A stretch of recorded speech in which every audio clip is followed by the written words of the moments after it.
നമസ്കാരം. പി.എസ്.സി റവല്യൂഷൻ്റെ പുതിയൊരു ക്ലാസ്സിലേക്ക് എല്ലാവർക്കും സ്വാഗതം. ഇന്ന് നമ്മൾ നോക്കാനായിട്ട് പോകുന്നത് വേൾഡ് ജിയോഗ്രഫിയാണ്. ഇപ്പോൾ വേൾഡ് ജിയോഗ്രഫിയിൽ ഘനീകരണ രൂപങ്ങൾ, അതിൽ തന്നെയാണ് നമ്മുടെ മേഘങ്ങളെ കുറിച്ചിട്ടൊക്കെ പറയുന്നത് അല്ലേ. പലതരം മേഘങ്ങളുണ്ടല്ലേ, സിറസ്, സ്ട്രാറ്റസ്, ക്യുമുലസ്, അതൊക്കെ പി.എസ്.സി സ്ഥിരമായിട്ട് ചോദിക്കാറുള്ളതാണ്. അതുപോലെ തന്നെ പലവിധ മഴകൾ അല്ലേ, സംവഹന മഴ, ശൈലവൃഷ്ടി, പർവ്വതവൃഷ്ടി, ഇതൊക്കെ എപ്പോഴും പി.എസ്.സി ചോദിക്കാറുണ്ട്. അപ്പോൾ അതൊക്കെ ഈ ഒരു ഭാഗത്തു നിന്നാണ് ചോദിക്കാറുള്ളത്. അതിൻ്റെ കൂടെ തന്നെ നമുക്ക് ശിലാമണ്ഡല ഫലകങ്ങളെ കുറിച്ചിട്ടും എന്ത് ചെയ്യാം, ഇന്നത്തെ ക്ലാസ്സിൽ നോക്കാം. അപ്പോൾ വളരെ ഇമ്പോർട്ടൻ്റ് ആയിട്ടുള്ളൊരു ക്ലാസ് ആണ്. ഇനി വരാൻ പോകുന്ന പരീക്ഷകൾക്ക് ഒരു മാർക്ക് ഷുവറായിട്ട് നമുക്ക് ഇതിൽ നിന്ന് തന്നെ നേടാൻ പറ്റും. ഓക്കെ, അപ്പോൾ നമുക്ക് നേരെ ക്ലാസ്സിലേക്ക് പോകാം.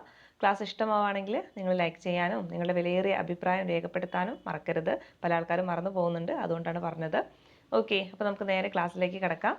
ആദ്യം തന്നെ ഘനീകരണ രൂപങ്ങളെ കുറിച്ചിട്ടാണ് പറയാൻ പോകുന്നത്. ഓക്കെ, അപ്പോൾ ഘനീകരണ രൂപങ്ങളല്ലേ. അപ്പോൾ എന്താണ് ഘനീകരണം എന്ന് പറഞ്ഞാൽ? ഘനീകരണം എന്ന് പറഞ്ഞാൽ എന്താണ്?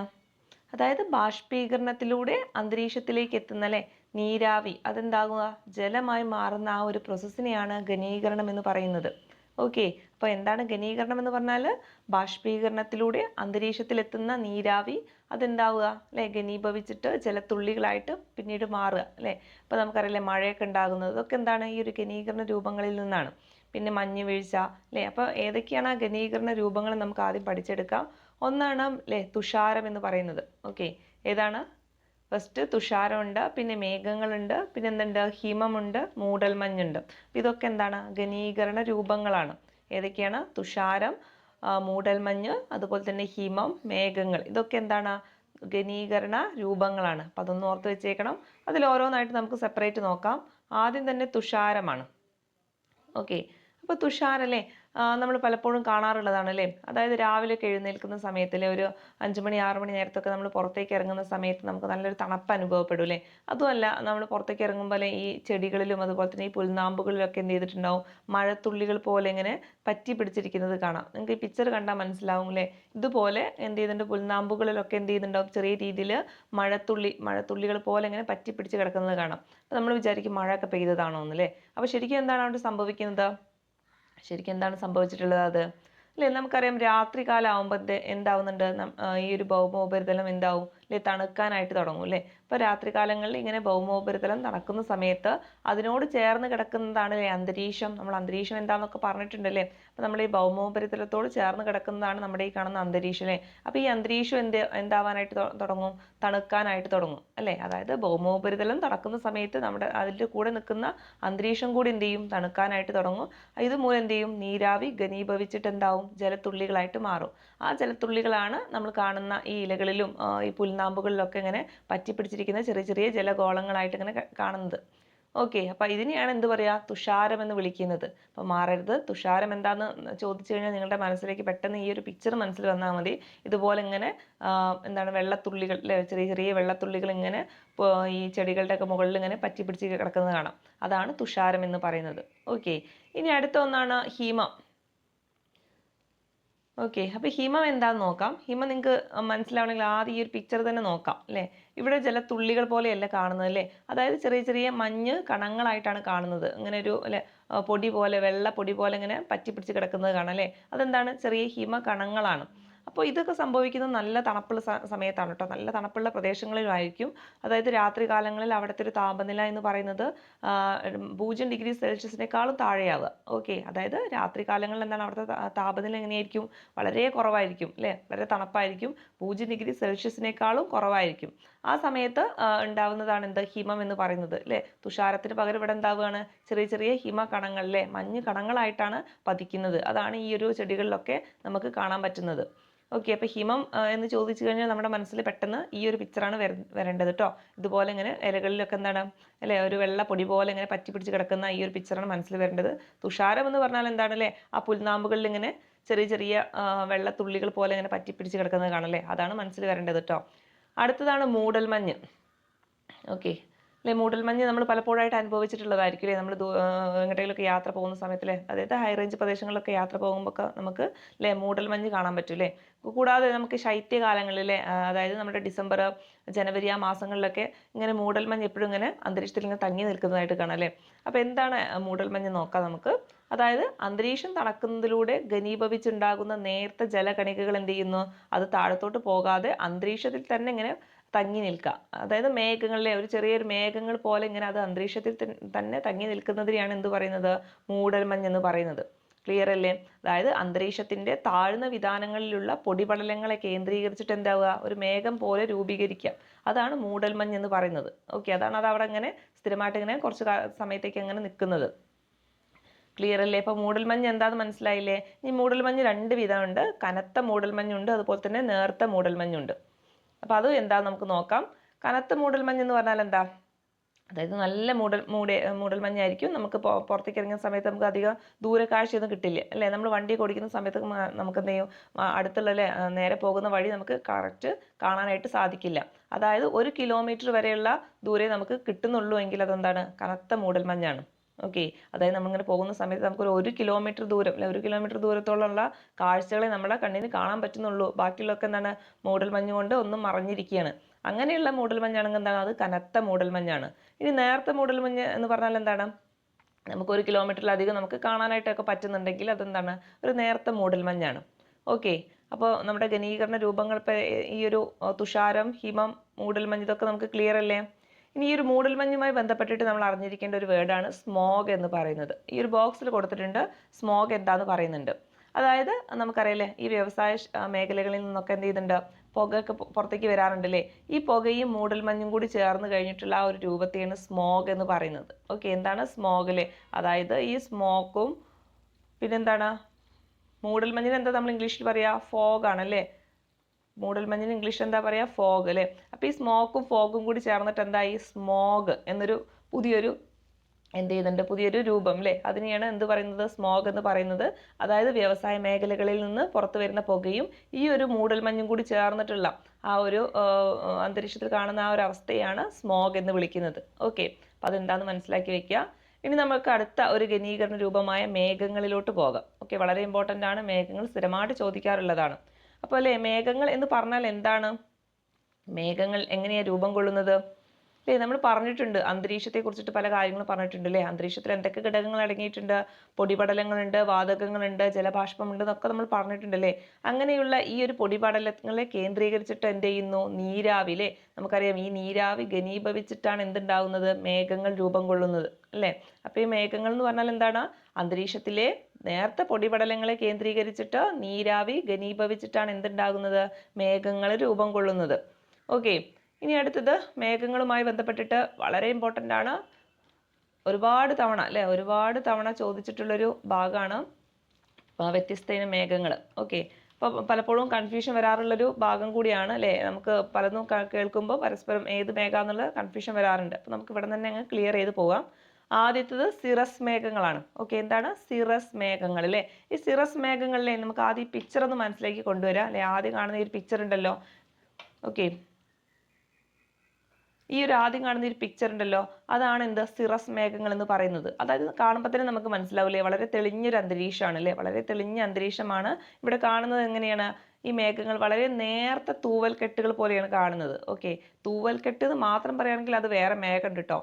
ഇവിടെ നിങ്ങൾ ശ്രദ്ധിക്കുക, ഇവിടെ ഇങ്ങനെ നേർത്ത ചെറിയ ചെറിയ തൂവൽക്കെട്ടുകളായിട്ടാണ് കാണപ്പെടുന്നത്. അതായത് നേർത്ത തൂവൽക്കെട്ടുകൾ പോലെ കാണപ്പെടുന്നത് എവിടെയാണ്, സിറസ് മേഘങ്ങളിലാണ്. അപ്പൊ സിറസ് മേഘം എന്നൊക്കെ പറയുമ്പോൾ നിങ്ങളുടെ മനസ്സിലേക്ക് ആ ഒരു തെളിഞ്ഞൊരു അന്തരീക്ഷത്തിലുള്ള മേഘങ്ങൾ നിങ്ങൾ മനസ്സിലേക്ക് കൊണ്ടുവരണം.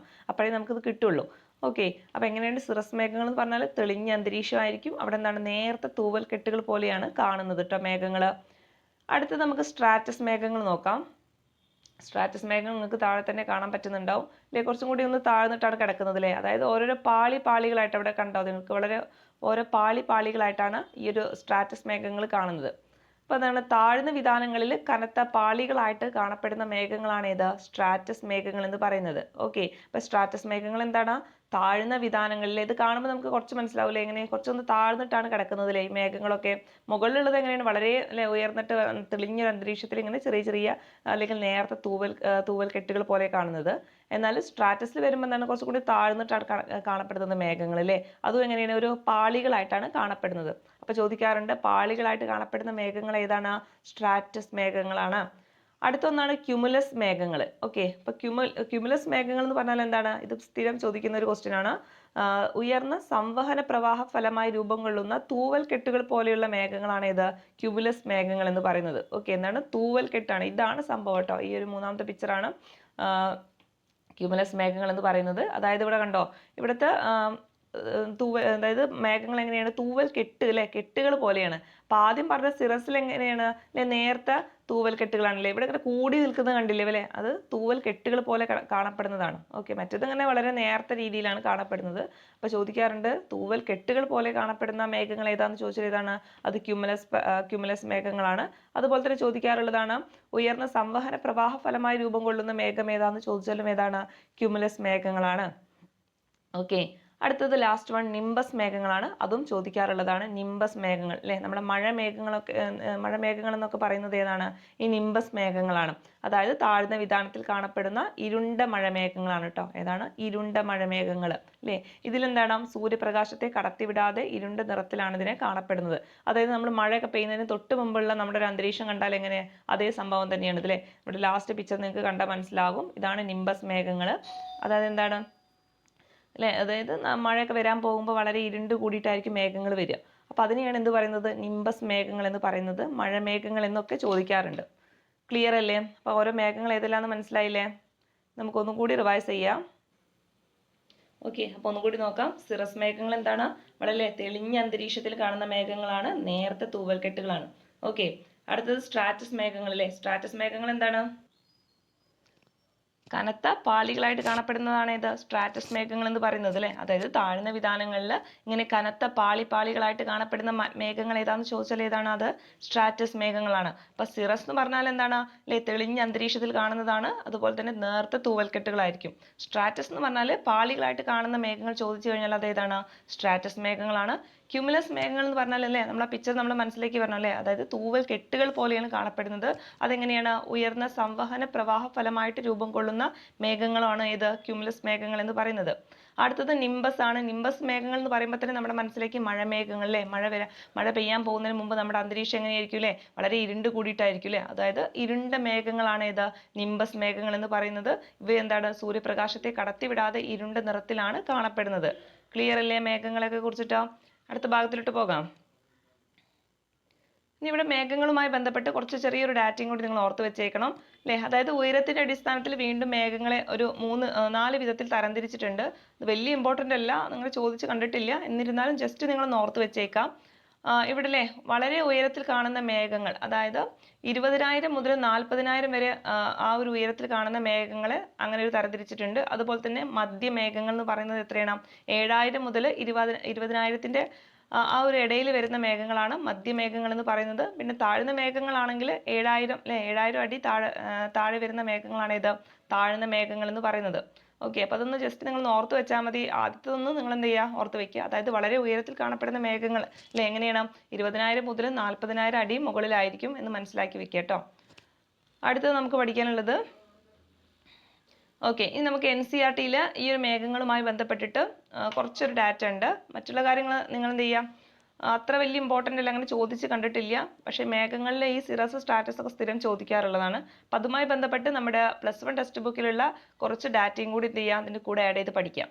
ആദ്യമല്ലേ മേഘങ്ങളിൽ സിറസ് മേഘങ്ങൾ നമ്മൾ പറഞ്ഞു അല്ലേ. എന്താണ് അല്ലേ? നേർത്ത തൂവൽ കെട്ടുകൾ പോലെ കാണുന്നതാണ് ഇത് സിറസ് അല്ലേ, അതായത് തെളിഞ്ഞ അന്തരീക്ഷത്തിൽ കാണുന്നത്. അപ്പൊ ഇതിന്റെ ഒരു പ്രത്യേകത എന്ന് പറയുന്നത് ഇത് അല്ലേ 8,000 മീറ്റർ മുതൽ 12,000 മീറ്റർ വരെ ഉയരത്തിൽ കാണപ്പെടുന്ന മേഘം കൂടിയാണെന്ന് മനസ്സിലാക്കി വെക്കട്ടോ. സിറസ് മേഘങ്ങൾ എന്ന് പറഞ്ഞാൽ 8,000 മുതൽ 12,000 മീറ്റർ വരെയാണ് ഉയരത്തിൽ കാണപ്പെടുന്ന മേഘങ്ങളാണ്. ഓക്കെ, ഇതിന്റെ നിറം പലപ്പോഴും എന്താണ്? വെളുപ്പ് നിറമായിരിക്കും. നമ്മൾ ചിത്രത്തിൽ കണ്ടില്ലേ, വളരെ തെളിഞ്ഞ അന്തരീക്ഷത്തിൽ വളരെ നേർത്ത തൂവൽ കെട്ടുകൾ എങ്ങനെയാണ്? വെളുത്ത കളറിലാണ് കാണുന്നത്. അപ്പൊ ഇതിന്റെ നിറം എന്ന് പറയുന്നത് എന്താണ്? വെളുപ്പ് നിറമായിരിക്കും. ഓക്കെ, അപ്പൊ ഇതിന്റെ എത്ര ഉയരത്തിലാണ് കിടക്കുന്നത്? 8,000 മീറ്റർ മുതൽ 12,000 മീറ്റർ വരെയാണ്. അപ്പൊ സിറസ് മേഘങ്ങൾ എന്താന്ന് മനസ്സിലായില്ലേ? ഇനി അടുത്തത് നമ്മൾ പഠിച്ചത് ഏതാണ്? നിംബസ് മേഘങ്ങൾ അല്ലേ. ഓക്കെ, നിംബസ് മേഘത്തിന്റെ മുന്നേ എന്തുണ്ട്? ക്യുമുലസ് ഉണ്ട് അല്ലേ. അപ്പൊ ക്യുമുലസ് നമ്മൾ പറഞ്ഞത് എങ്ങനെയായിരുന്നു അല്ലേ? തൂവൽ കെട്ടുകൾ പോലെയാണ് അല്ലേ. ആ പിക്ചറിൽ നമ്മുടെ മനസ്സിലേക്ക് വരണം. അതായത് വളരെ അല്ലേ നല്ല ഭംഗിയിൽ നല്ല ഉണ്ട പോലെ അല്ലേ മേഘങ്ങൾ എങ്ങനെ കിടക്കുന്നത്. ക്യുമുലസ് മേഘങ്ങൾ എങ്ങനെ കിടക്കുന്നത് നിങ്ങൾ പിക്ചറിൽ മനസ്സിലേക്ക് വരണം കേട്ടോ. നല്ല തൂവൽ കെട്ട് ഇങ്ങനെ കണക്കിനാണ് കിടക്കുന്നത് അല്ലേ. മറ്റേതാകുമ്പോൾ നേർത്ത രീതിയിലാണ് കിടക്കുന്നത്. അപ്പോൾ ക്യുമുലസ് എങ്ങനെയാണ് തൂവൽ കെട്ടുകൾ പോലെയാണ് കാണപ്പെടുന്നത്. അതും എങ്ങനെയാണ് ഉയർന്ന സംവഹന പ്രവാഹ ഫലമായിട്ട് രൂപം കൊള്ളുന്നതാണ്. ഇനി ഇതിൻ്റെ ഒരു ഉയരം എന്ന് പറയുന്നത് അല്ലേ, ഇതിൻ്റെ ഉയരം എത്രയാണ്? 4000 മീറ്റർ മുതൽ 7000 മീറ്റർ വരെയാണ് കേട്ടോ. അപ്പം എത്രയാണ്? 4000 അല്ലേ, 4000 മീറ്റർ മുതൽ എത്രയാണ്? 7000 മീറ്റർ വരെയാണ് ഈ ഒരു ക്യുമുലസ് മേഘങ്ങൾ നമുക്ക് കാണാനായിട്ട് പറ്റുന്നത്. അല്ലേ, പഞ്ഞിക്കെട്ടുകൾ ഒക്കെ പോലെ നമുക്ക് ആ പിക്ചറിൽ കാണാമല്ലേ, തൂവൽ കെട്ട് പഞ്ഞിക്കെട്ട് പോലെയൊക്കെയാണ് ഈ ഒരു മേഘങ്ങൾ കാണപ്പെടുന്നത്. ഓക്കെ, പരന്ന അടിഭാഗത്തോടു കൂടി അങ്ങിങ്ങായി ചിതറിക്കിടക്കുന്ന രീതിയിലാണ് ഈ മേഘങ്ങൾ കാണപ്പെടുന്നത്. അതുകൂടി ഒന്ന് മനസ്സിലാക്കി വെച്ചേക്കാം അല്ലെ. പരന്ന അടിഭാഗത്തോട് കൂടിയിട്ട് അങ്ങിങ്ങായിട്ട് ചിതറിക്കിടക്കുന്ന രീതിയിലാണ് ഈ മേഘങ്ങൾ കാണപ്പെടുന്നത്. അടുത്തത് എന്താ നോക്കാം, സ്ട്രാറ്റസ് മേഘങ്ങളാണ്. സ്ട്രാറ്റസ് മേഘങ്ങൾ നമ്മൾ പറഞ്ഞില്ലേ, അതായത് പാളികളായിട്ടാണ് കാണപ്പെടുന്ന മേഘങ്ങളാണ് ഇത് സ്ട്രാറ്റസ് മേഘങ്ങൾ എന്ന് പറയുന്നത്. ഇവിടെ നോക്കാം നമുക്ക് അടുക്കുകളായിട്ടില്ലേ, അടുക്കുകൾ എന്ന് പറഞ്ഞാൽ ഇതുപോലെ തന്നെ പാളികളായിട്ട് കാണപ്പെടുകയാണ് അല്ലേ. അപ്പൊ അതാണ് എന്ത് സ്ട്രാറ്റസ് മേഘങ്ങൾ എന്ന് പറയുന്നത്. താപനഷ്ടം മൂലമോ വ്യത്യസ്ത ഊഷ്മാവിലുള്ള വായു സഞ്ചയങ്ങളുടെ സങ്കലനം മൂലമോ ആണ് ഇവ രൂപം കൊള്ളുന്നത്. അതുകൂടി ഓർത്ത് വെച്ചേക്കുക. എന്താണ്?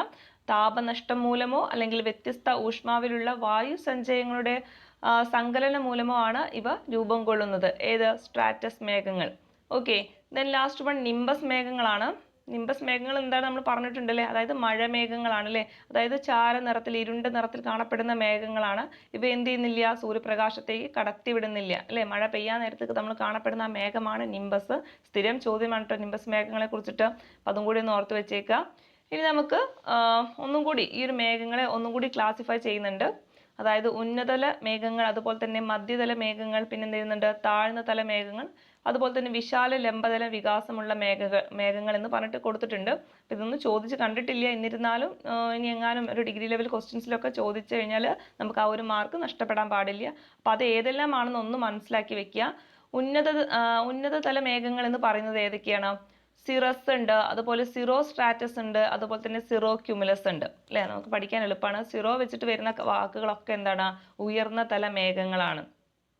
ഓക്കെ, അപ്പൊ സിറസ് നമ്മൾ പറയുമ്പോൾ തന്നെ അല്ലേ എങ്ങനെയാണ് പറയുന്നത്? വളരെ ഉയരത്തിലാണ് കാണപ്പെടുന്നത് അല്ലേ. അതായത് വളരെ തെളിഞ്ഞ അന്തരീക്ഷത്തിലാണ് കാണപ്പെടുന്നത്. നേരത്തെ തൂവൽക്കെട്ടുകൾ പോലെയാണ് കാണപ്പെടുന്നത്.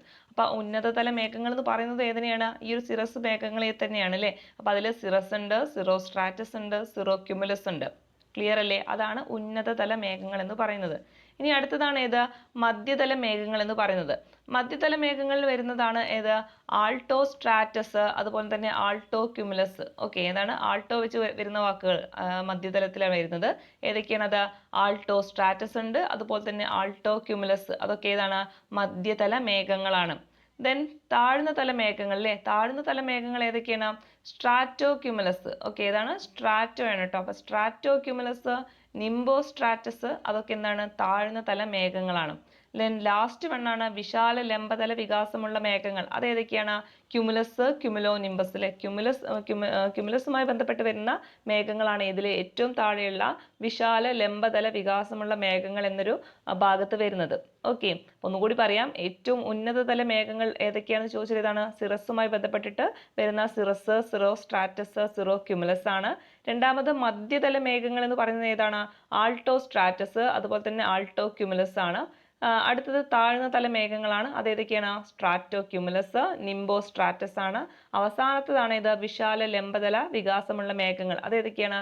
ക്യുമുലസും ക്യുമുലോ നിംബസും ആണ്. ഓക്കെ, അത് നിങ്ങൾ ജസ്റ്റ് ഒന്ന് എഴുതി വെച്ചിട്ടൊന്ന് വായിച്ചു നോക്കുക.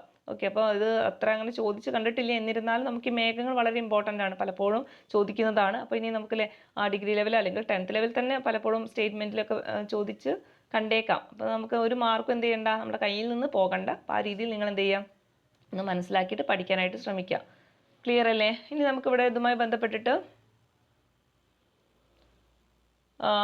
അടുത്തൊരു ടോപ്പിക്കാണ് വർഷണം എന്ന് പറയുന്നത്. അതായത് നമ്മുടെ മഴ, മഞ്ഞുവീഴ്ച, അതൊക്കെ എന്താണ്? വർഷണത്തിൻ്റെ കീഴിൽ വരുന്നതാണ്. അപ്പോൾ എന്താണ് വർഷണം എന്ന് നോക്കാം.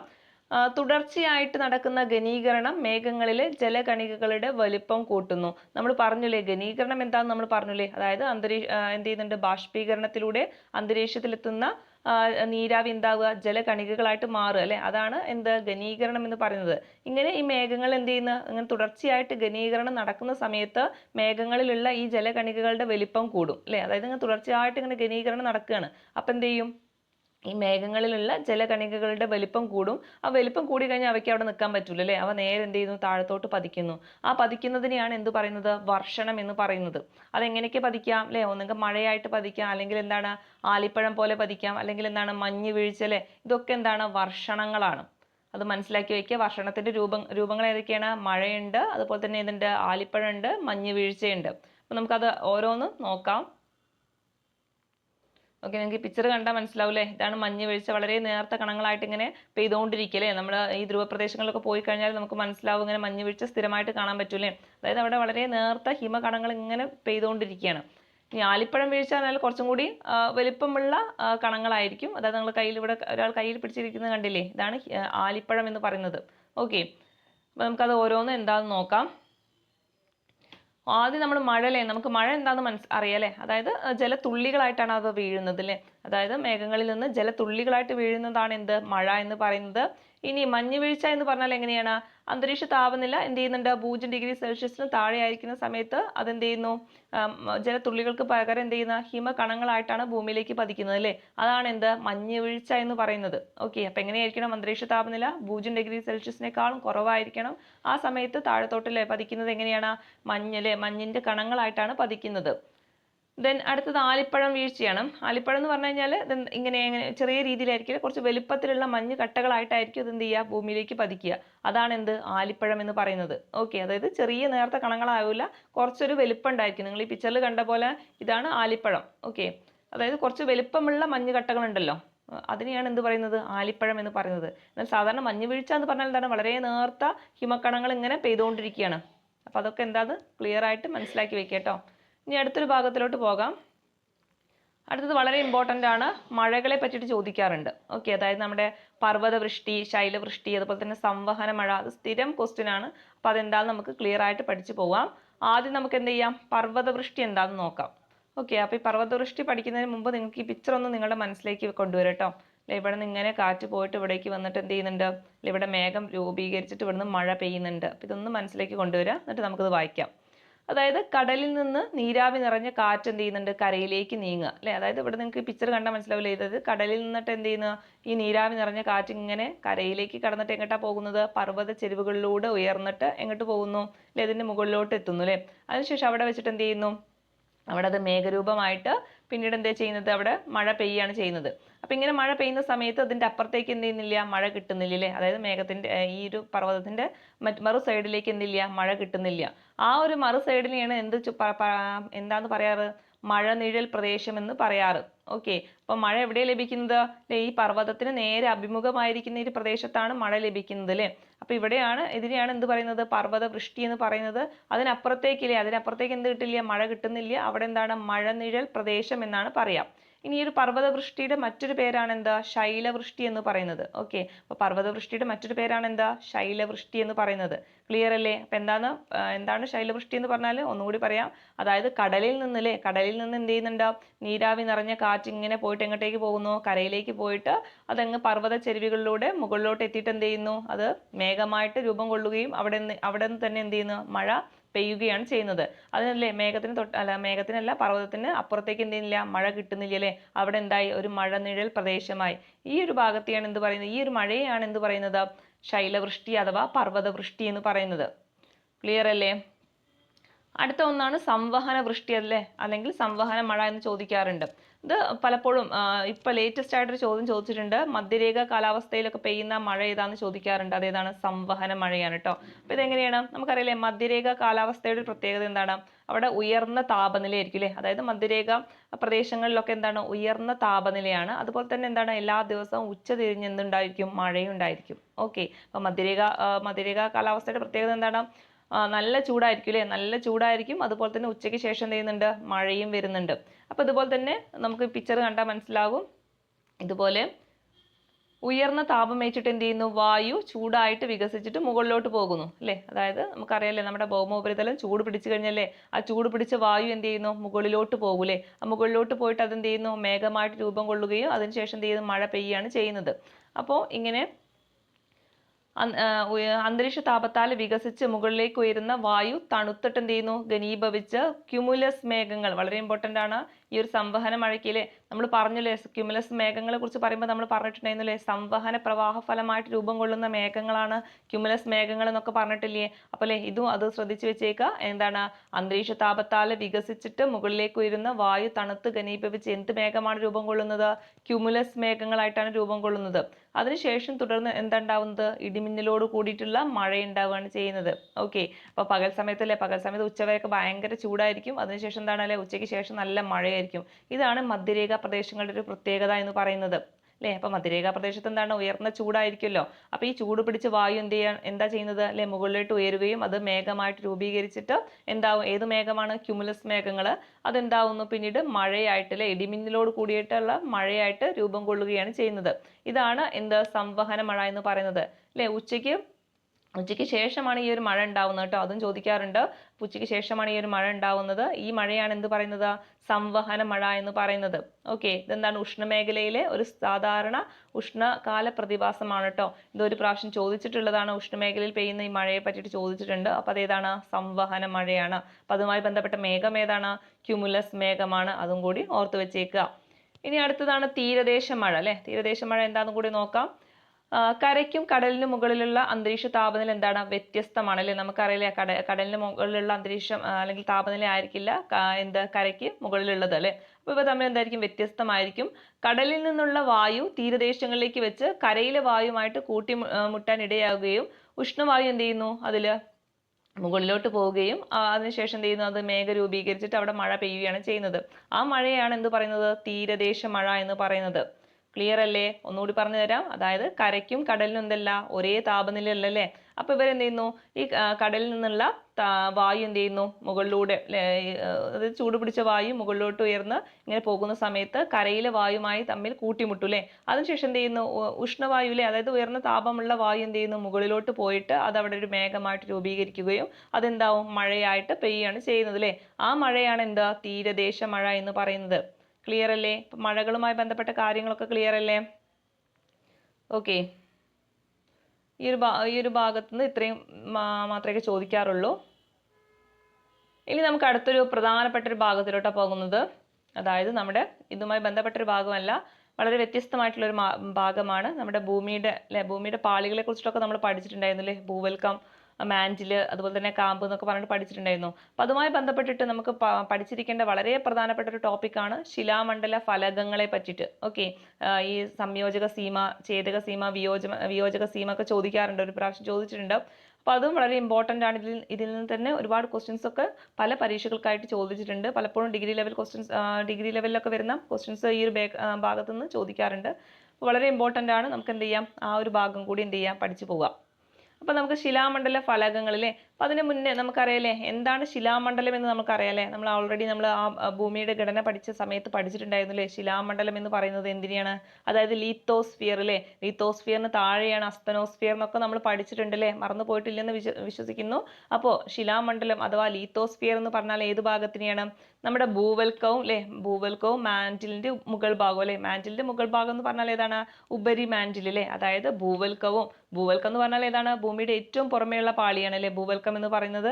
അതിന്റെ കൂടെ തന്നെ മാന്റിലിന്റെ ഏറ്റവും മുകൾ ഭാഗമായിട്ടുള്ള ഉപരി മാന്റിലും കൂടി ചേരുന്നതിനെയാണ് എന്ത് പറയുന്നത്? ശിലാമണ്ഡലം എന്ന് പറയുന്നത് അല്ലെ. അതിന് താഴെ എന്ത് വരുന്നുണ്ട്? ഉപരിമാൻറ്റിലിന് ശേഷം അല്ലേ ബാക്കിയുള്ള മാൻറ്റിലിന്റെ ഭാഗങ്ങൾ വരുന്നുണ്ട്. പിന്നീട് ഉള്ളിലോട്ട് പോകുമ്പോൾ കാമ്പ് വരുന്നുണ്ട് അല്ലേ. ഇതൊക്കെയാണ് നമ്മുടെ ഭൂമിയുടെ ഘടന എന്ന് പറയുന്നത്. നിങ്ങൾക്ക് ഭൂമിയുടെ ഘടന പെട്ടെന്ന് മനസ്സിലേക്ക് വരാൻ വേണ്ടിയിട്ട് നമുക്ക് എന്ത് ചെയ്യാം? ഒരു തണ്ണിമത്തനെ മനസ്സിലങ്ങ് കരുതി വെക്കുക. ഓക്കെ, തണ്ണിമത്തൻ അല്ലേ, നമുക്ക് അറിയാം തണ്ണിമത്തന്റെ ഒരു പിക്ചർ നമ്മുടെ മനസ്സിലേക്ക് കൊണ്ടുവരിക. അതിനുശേഷം അല്ലേ അതിൽ ശിലാമണ്ഡലം എന്ന് പറയുന്ന ഭാഗം നമുക്ക് എന്താക്കി എടുക്കാം? അതിന്റെ ആ ഒരു പുറം തോട് എന്ന് പറഞ്ഞു കഴിഞ്ഞാൽ നമ്മൾ അതിന്റെ ഉള്ളിലത്തെ ആ ഒരു ചുവന്ന പൾപ്പല്ലേ നമ്മൾ കഴിക്കാനായിട്ട് എടുക്കാറ്. അപ്പൊ ബാക്കി വരുന്ന ഒരു തോട്, നമ്മൾ കളയുന്ന തോടില്ലേ, ആ ഒരു ഭാഗം, അതായത് പുറമേയുള്ള ഭാഗം ഉണ്ടാവും, അതിന്റെ ഉള്ളിൽ കുറച്ചൊരു ഭാഗം കൂടി ഉണ്ടാവില്ല, കട്ടിയുള്ള തോടല്ലേ നമ്മുടെ ഈ തണ്ണിമത്തന്റെ തോട് എന്ന് പറയുന്നത്. ആ ഒരു തോടിന് എന്താക്കി എടുക്കാം? ശിലാമണ്ഡലം അല്ലെങ്കിൽ ലീത്തോസ്ഫിയർ എന്നായിട്ട് നമുക്ക് എന്ത് ചെയ്യാം? ഒന്ന് മനസ്സിൽ സങ്കല്പിക്കുക. അപ്പോഴേ നമുക്ക് പല കാര്യങ്ങൾ പറയുമ്പോൾ വളരെ ഈസി ആയിട്ട് മനസ്സിലാവുള്ളൂ. ഓക്കെ, ഇപ്പൊ നിങ്ങളുടെ മനസ്സിൽ ശിലാമണ്ഡലം എന്ന് പറയുന്നത് ആ ഒരു തണ്ണിമത്തന്റെ തോട്, അതായത് പുറമേ കാണുന്ന ഭാഗം മാത്രമല്ല, അതിന്റെ ഉള്ളിലേക്കും കുറച്ച് ചെറിയൊരു കട്ടിയല്ലേ വരുന്നത്.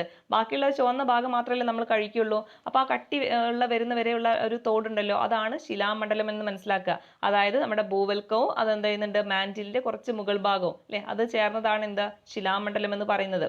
ഓക്കെ, ഇനി ഈ ഒരു ഭൂവൽക്കം മുതൽ അകക്കാമ്പ് വരെയുള്ള കനവുമായിട്ട് താരതമ്യം ചെയ്യുമ്പോൾ നമ്മുടെ ശിലാമണ്ഡലത്തിന്റെ കനം വളരെ കുറവാണ് അല്ലേ. അപ്പൊ നമ്മൾ വേഗം തണ്ണിമത്തനിലോട്ട് പോയില്ലേ. നമുക്കറിയാം നമ്മുടെ ഉള്ളിലുള്ള ഭാഗത്തിനേക്കാളും കനം കുറവല്ലേ അതിന്റെ തോട് ഭാഗത്ത് വരുന്നത് അല്ലെ, വളരെ ചെറിയ കട്ടിയല്ലേ ഉള്ളൂ. അപ്പൊ എന്താണ് അല്ലെ, ഭൂവൽക്കം മുതൽ അകക്കാമ്പ് വരെയുള്ള കനവുമായിട്ട് താരതമ്യം ചെയ്യുമ്പോൾ ഈ ഒരു ശിലാമണ്ഡലത്തിന്റെ കനം എന്താണ്, കുറവായിരിക്കും.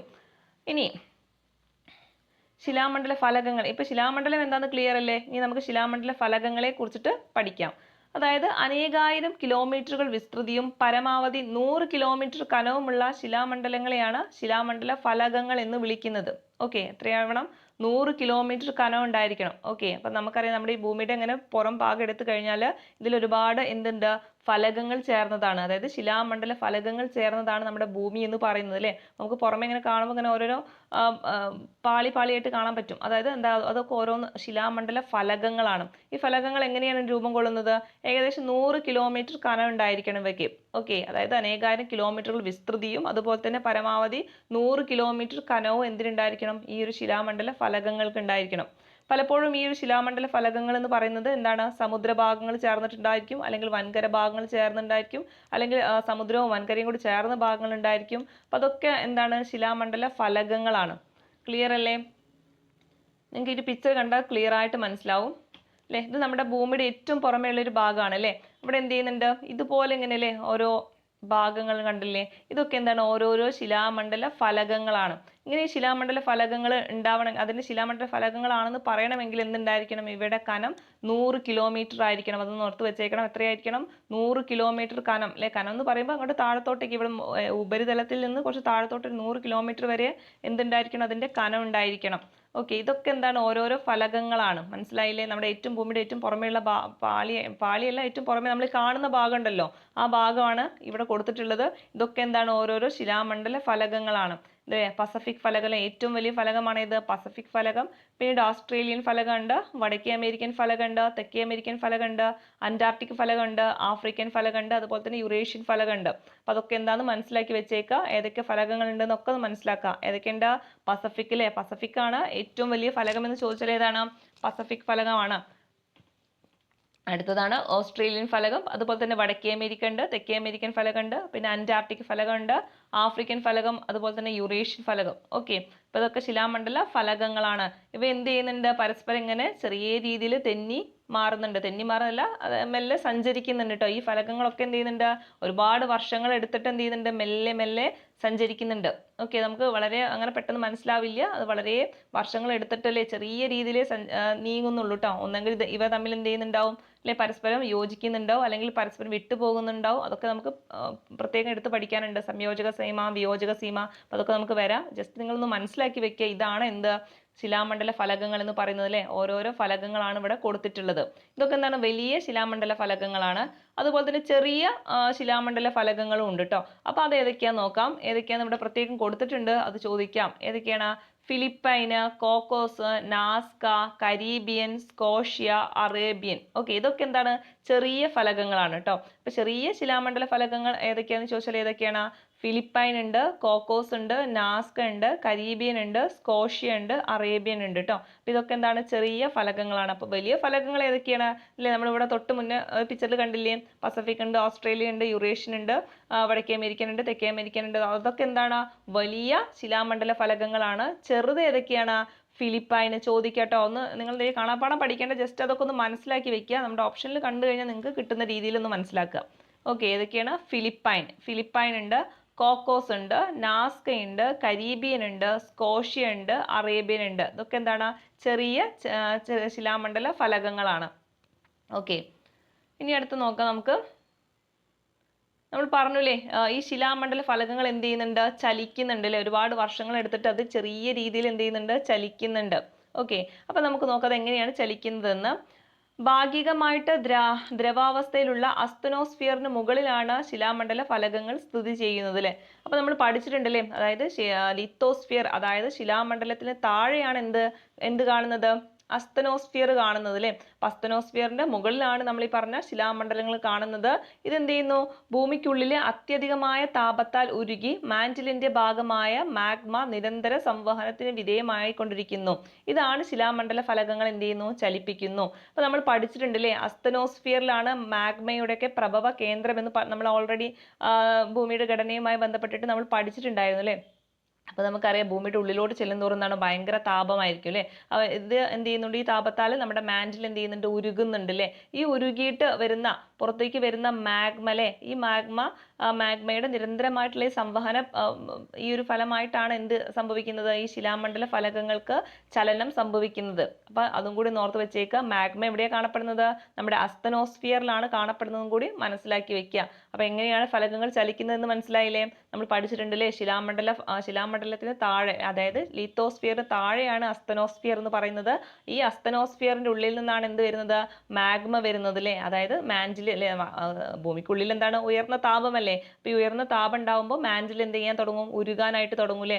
ഈ ഉരുകി വരുന്ന മാഗ്മ എന്ത് ചെയ്യുന്നു? അതായത് ഈ അസ്തനോസ്ഫിയറിൽ നിന്നാണ് മുകളിലോട്ട് വരുന്നത്. ഈ മുകളിലോട്ട് വരുമ്പോൾ എന്ത് ചെയ്യുന്നു അല്ലേ, നിരന്തരമായിട്ടുള്ള സംവഹന പ്രവാഹ ഫലമായിട്ട് എന്ത് ചെയ്യുന്നു? നമ്മുടെ മുകളിലുള്ള ശിലാമണ്ഡലം എന്ത് ചെയ്യുന്നു? ചലിക്കാനായിട്ട് തുടങ്ങും അല്ലേ. അതായത് നമുക്കിപ്പോൾ കാണുന്ന പോലെ വളരെ സ്പീഡിൽ ചലിക്കില്ല, വളരെ മെല്ലലെ, അതായത് വർഷങ്ങൾ എടുത്തിട്ടാണ് ഈ ഒരു ചലനം നടക്കുന്നത്. അപ്പൊ അത് മനസ്സിലാക്കി വെക്കുക കേട്ടോ. അപ്പൊ ഫലകങ്ങൾ ചലിക്കുന്നുണ്ട് എന്ന് നിങ്ങൾ എന്ത് ചെയ്യുക? മനസ്സിലാക്കി വെക്കുക.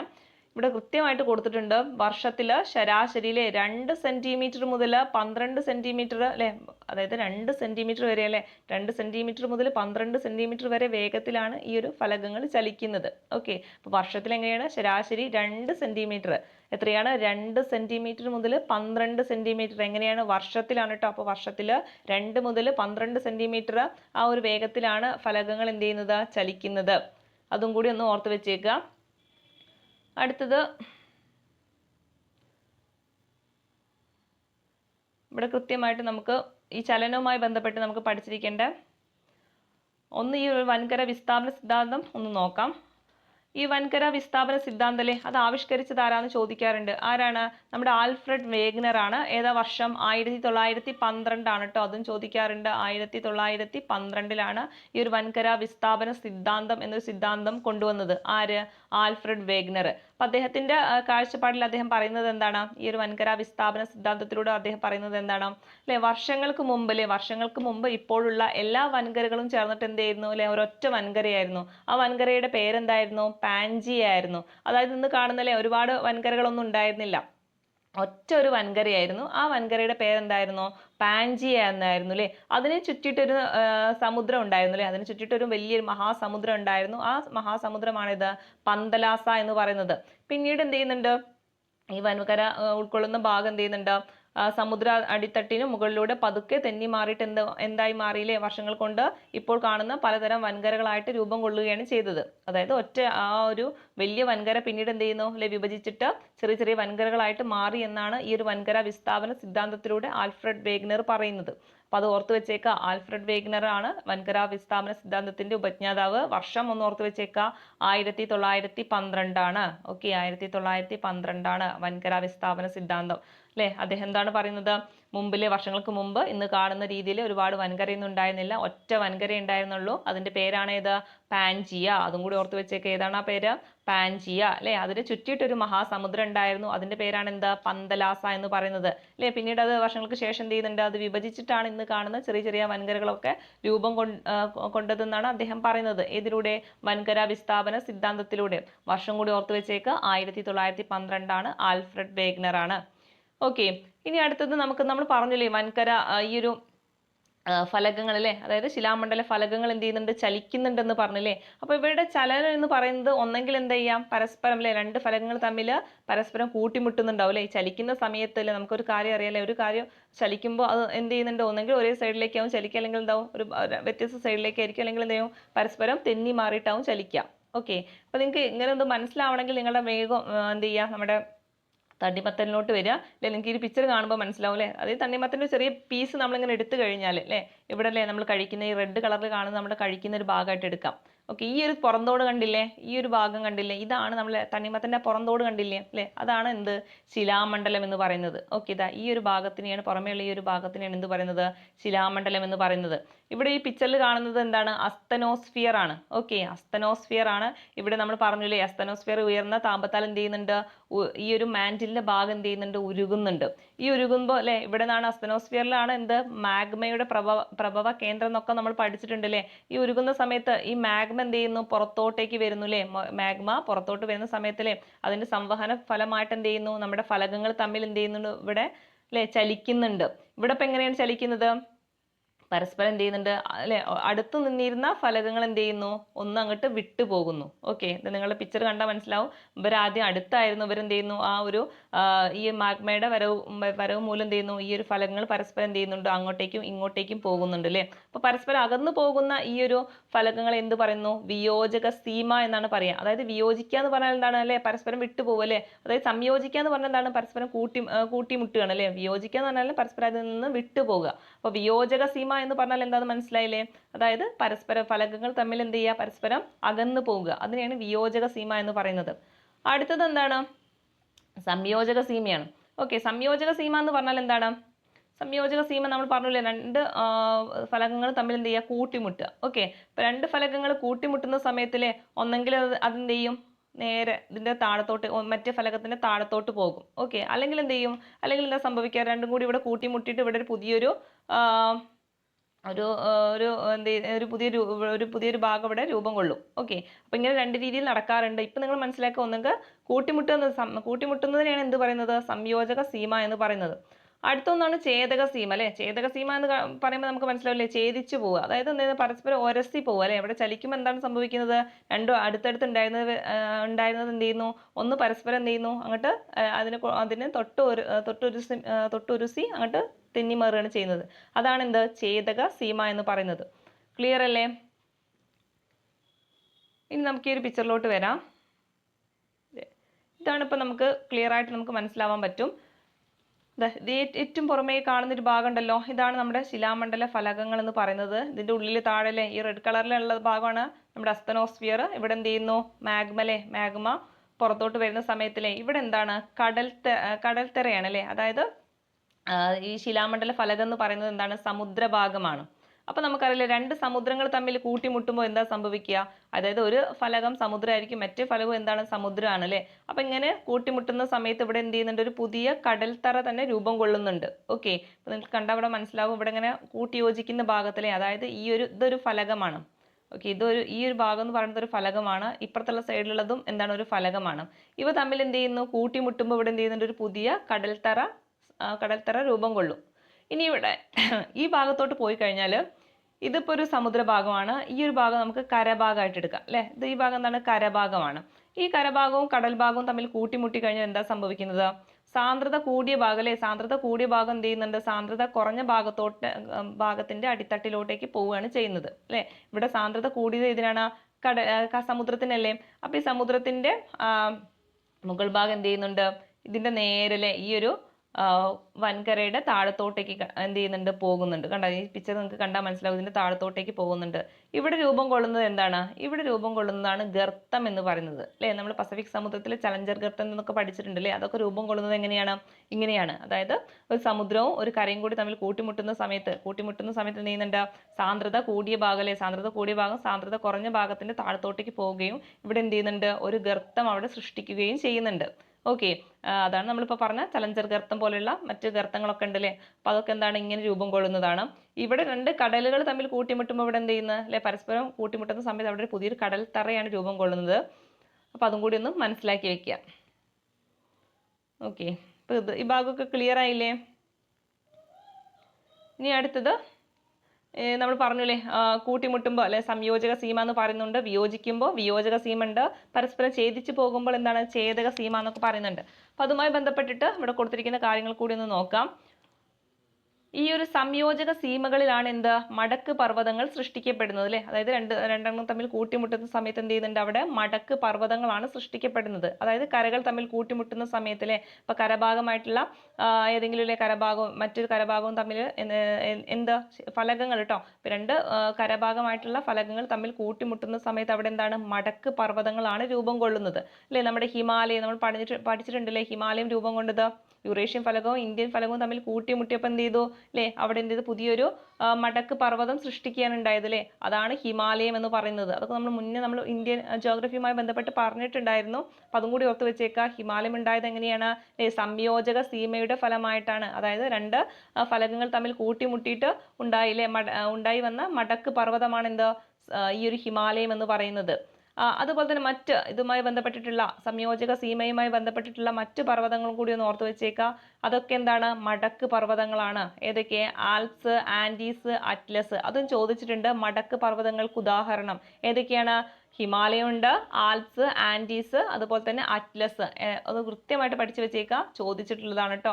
മടക്ക് പർവ്വതങ്ങൾക്ക് ഉദാഹരണം. അതുപോലെ തന്നെ ഹിമാലയം എന്ന് പറയുന്നത് എന്ത് പർവ്വതത്തിന് ഉദാഹരണമാണെന്നും ചോദിക്കാറുണ്ട്. മടക്ക് പർവ്വതമാണല്ലേ. അപ്പൊ മടക്ക് പർവ്വതം എങ്ങനെ ഉണ്ടാവും നമ്മൾ പറഞ്ഞില്ലേ. അതായത് രണ്ട് ഫലകങ്ങൾ തമ്മിൽ കൂട്ടിമുട്ടുന്ന സമയത്ത് അവിടെ എന്ത് ചെയ്യുന്നുണ്ട്, ഒരു മടക്ക് പർവ്വതം സൃഷ്ടിക്കപ്പെടുന്നുണ്ടല്ലേ. അപ്പൊ അതൊക്കെ എന്തിന്റെ ഭാഗമായിട്ടാണ്? ഈ ഒരു സംയോജക സീമയുടെ ഭാഗമായിട്ടാണ്. ഓക്കെ. ഇനി സംയോജക സീമകളിൽ അതായത് സാന്ദ്രത വ്യത്യാസമുള്ള അല്ലെ ഫലകങ്ങൾ തമ്മിൽ കൂട്ടിമുട്ടുമ്പോൾ എന്താ സംഭവിക്കുന്നത്? സാന്ദ്രത കൂടിയ ഫലകം സാന്ദ്രത കുറഞ്ഞ ഫലകത്തിനടിയിലേക്ക് ആണ്ടുപോകുന്നു. ഈ മേഖലയെ എന്ത് പറയുന്നു? നിമഞ്ജന മേഖലകൾ എന്ന് പറയുന്നു. നിമഞ്ജന മേഖലകളിൽ സമുദ്രാന്തര ഗർത്തങ്ങൾ രൂപപ്പെടാറുണ്ട് അല്ലെ. നമ്മൾ തൊട്ട് മുന്നേ കാണിച്ച ഈ പിക്ചർ, ഈ ഒരു പിക്ചർ ഉണ്ടല്ലോ, ഈ ഒരു പിക്ചറാണ് പറയുന്നത്. അതായത് ഇപ്പൊ നമ്മൾ പറഞ്ഞില്ലേ, ഇത് കടൽ ഭാഗമാണ്, ഇതെന്താണ് കരഭാഗമാണ് അല്ലെ. അപ്പോൾ നമുക്കറിയാം ഇതിന്റെ രണ്ടിന്റെയും സാന്ദ്രത വ്യത്യാസമായിരിക്കും. അപ്പൊ കടൽ ഭാഗത്തുള്ള സാന്ദ്രതയായിരിക്കും കൂടുതൽ ഉണ്ടാവുക. അപ്പൊ ഇങ്ങനെ കൂട്ടിമുട്ടുന്ന സമയത്ത് സാന്ദ്രത കൂടിയ ഭാഗം അല്ലെ, സാന്ദ്രത കൂടിയ ഭാഗം ഏതാണ്? ഈ ഒരു കടൽ ഭാഗമാണ്. സാന്ദ്രത കൂടിയ ഭാഗം എന്ത് ചെയ്യുന്നു? സാന്ദ്രത കുറഞ്ഞ ഭാഗത്തിന്റെ അടിത്തട്ടിലോട്ടേക്ക് പോകുന്നു അല്ലെ. ഇങ്ങനെ കൂട്ടിമുട്ടുമ്പോൾ ഇത് എന്ത് ചെയ്യുന്നുണ്ട്? ഇങ്ങനെ അടിത്തട്ടിലോട്ട് പോകുന്നു. ഓക്കെ. ഇവിടെ അടിത്തട്ടിലോട്ട് പോകുന്ന സമയത്ത് ഇവിടെ എന്ത് ചെയ്യുന്നുണ്ട്? ഇവിടെ രൂപം കൊള്ളുന്ന ഒരു മേഖലയാണ് നിമഞ്ജന മേഖല എന്ന് പറയുന്നത്. അവിടെയാണ് എന്തുള്ളത്? ഗർത്തങ്ങൾ ഉള്ളത്. അപ്പൊ അതും കൂടി എന്ത് ചെയ്യുക, മനസ്സിലാക്കി വെക്കുക. ക്ലിയർ അല്ലേ? ഇപ്പൊ എടുത്ത കാര്യങ്ങളൊക്കെ ക്ലിയർ ആയിട്ടില്ലേ?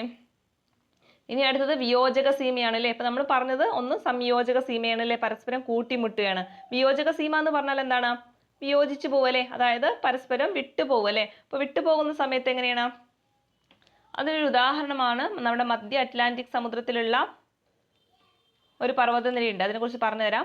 അറ്റ്ലാന്റിക് സമുദ്രത്തിൽ ഏകദേശം 14,000 കിലോമീറ്റർ, എത്രയാണ് അത് ചോദിച്ചിട്ടുണ്ട് കേട്ടോ. 14,000 കിലോമീറ്റർ നീളത്തിൽ തെക്ക് വടക്ക് ദിശയിൽ ഒരു പർവ്വതനിര രൂപം കൊണ്ടിട്ടുണ്ട്. അതിനെയാണ് എന്ത് പറയുന്നത്?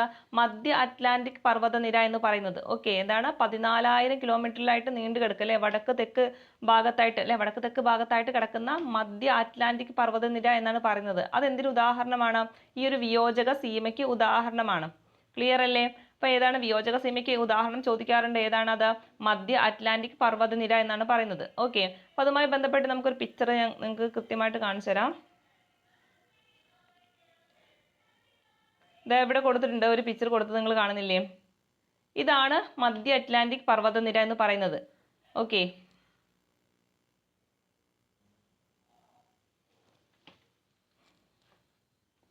ഈ ഒരു ബ്ലാക്ക് കളറിൽ അല്ലെ, ഒരു ചാര കളറിൽ കാണപ്പെടുന്നില്ലേ? ഇതാണ് എന്ത്? മധ്യ അറ്റ്ലാന്റിക് പർവ്വതനിര എന്ന് പറയുന്നത്. ഓക്കെ. ഇവിടെ എന്തുണ്ട്? സൗത്ത് അമേരിക്ക ഉണ്ട്, ഇവിടെ ആഫ്രിക്ക ഉണ്ട് അല്ലെ. അപ്പൊ ഇവര് തമ്മിൽ ഈ രണ്ട് ശിലാമണ്ഡല ഫലകങ്ങൾ തമ്മിൽ എന്ത് ചെയ്യുന്നുണ്ട്? വിയോജിച്ച് പോയപ്പോൾ ഇവരാദ്യം എന്ത് ചെയ്യുന്നു? പരസ്പരം അടുത്തിട്ടായിരുന്നു അല്ലെ.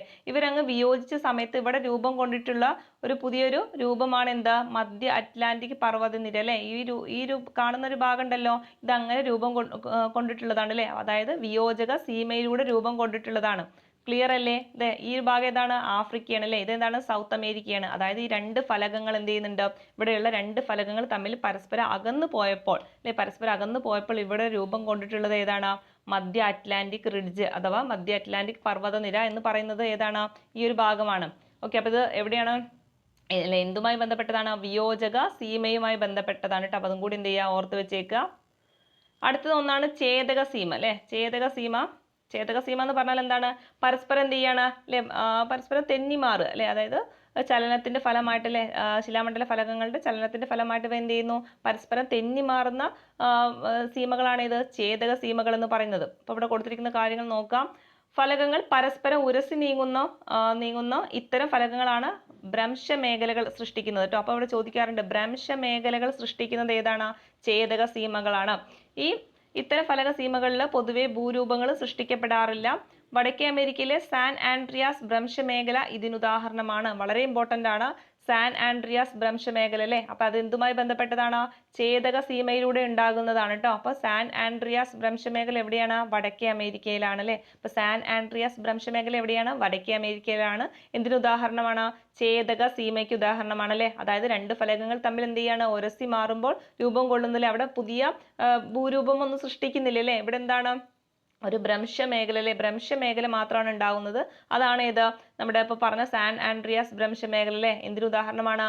ഛേദക സീമയ്ക്ക് ഉദാഹരണമാണ്.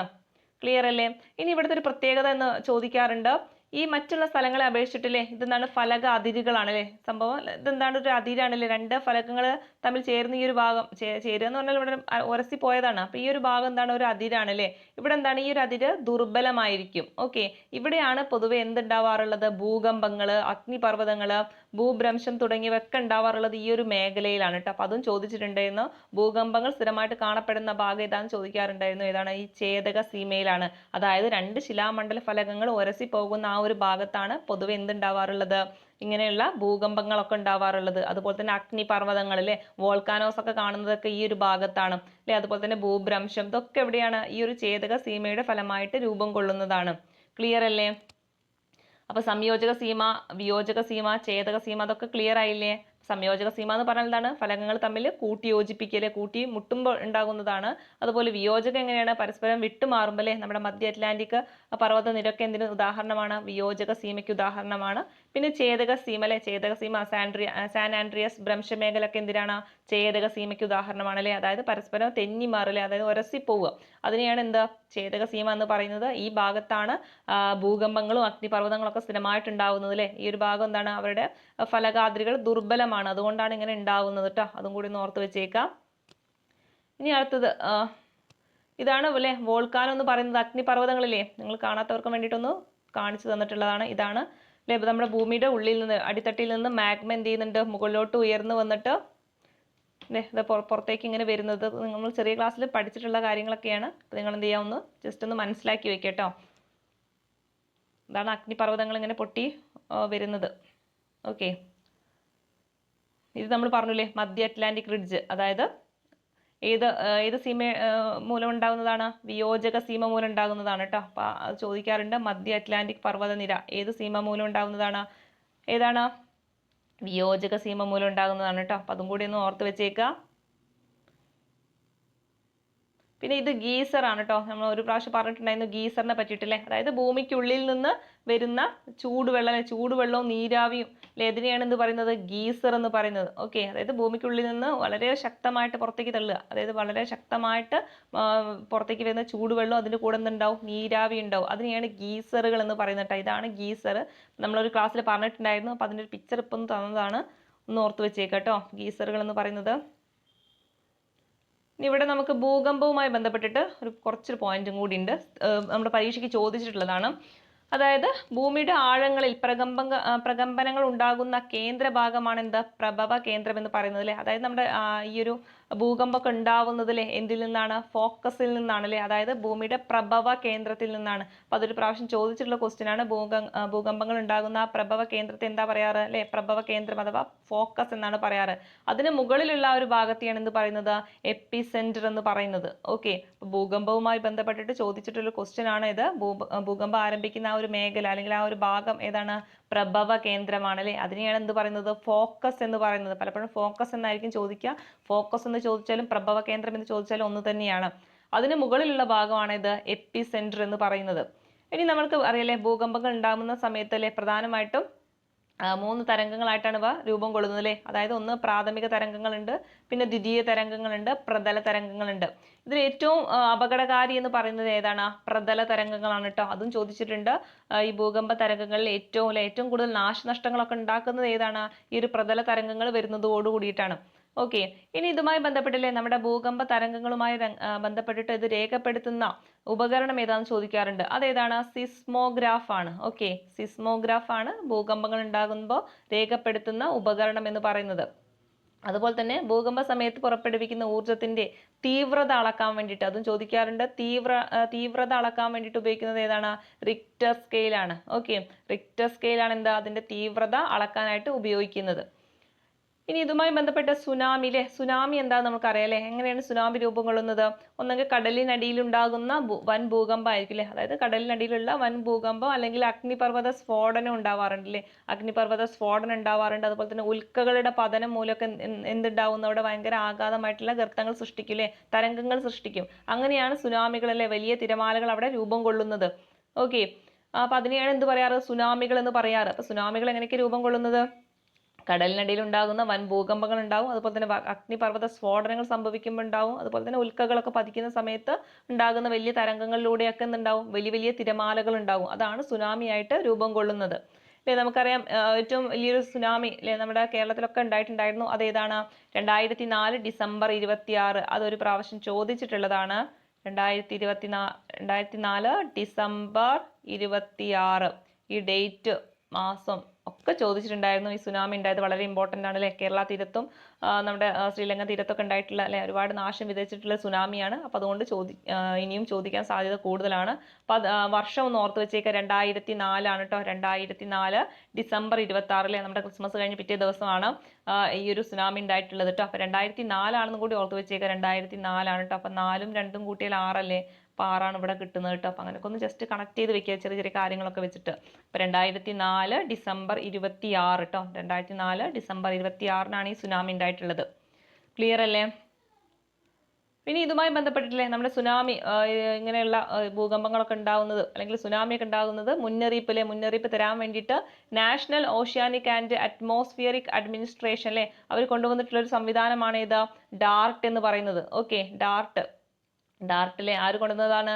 National oceanic and atmospheric administration അല്ലേ. അതായത് ഇങ്ങനെ ഉണ്ടാവുന്നത് ആദ്യം തന്നെ മുന്നറിയിപ്പ് തരാൻ വേണ്ടിയിട്ട് മുന്നറിയിപ്പൊക്കെ കൊടുക്കാൻ വേണ്ടിയിട്ട് കൊണ്ടുവന്നിട്ടുള്ളൊരു സംവിധാനമാണ് ഇത് ഡാർട്ട് എന്ന് പറയുന്നത്. അപ്പോൾ അതും കൂടി എന്ത് ചെയ്യുക, ഒന്ന് പഠിച്ചു വെച്ചേക്കുക. ഓക്കെ, അപ്പോൾ ഇത്രയേ ഉള്ളൂ നമ്മുടെ ക്ലാസ്സിൽ. അപ്പം അത്യാവശ്യം ലെങ്ത് ഉള്ളൊരു ക്ലാസ് ആണ്. നിങ്ങൾ എന്ത് ചെയ്യുക, സമയമെടുത്ത് മെല്ലെ മെല്ലെ പഠിച്ചു പോവുക. വളരെ ഇമ്പോർട്ടൻ്റ് ആയിട്ടുള്ള കാര്യങ്ങളാണ് ഇന്ന് എടുത്തതൊക്കെ. ചോദിക്കാൻ 100% സാധ്യതയുള്ള ക്വസ്റ്റ്യൻസ് ആണ്. അപ്പോൾ നന്നായിട്ട് പഠിക്കുക, റിപ്പീറ്റ് ചെയ്ത് കേട്ട് അല്ലെങ്കിൽ നോട്ട് എഴുതിയിട്ട് അത് റിപ്പീറ്റ് ചെയ്ത് വായിച്ചിട്ട് തന്നെ പഠിക്കാനായിട്ട് ശ്രമിക്കുക.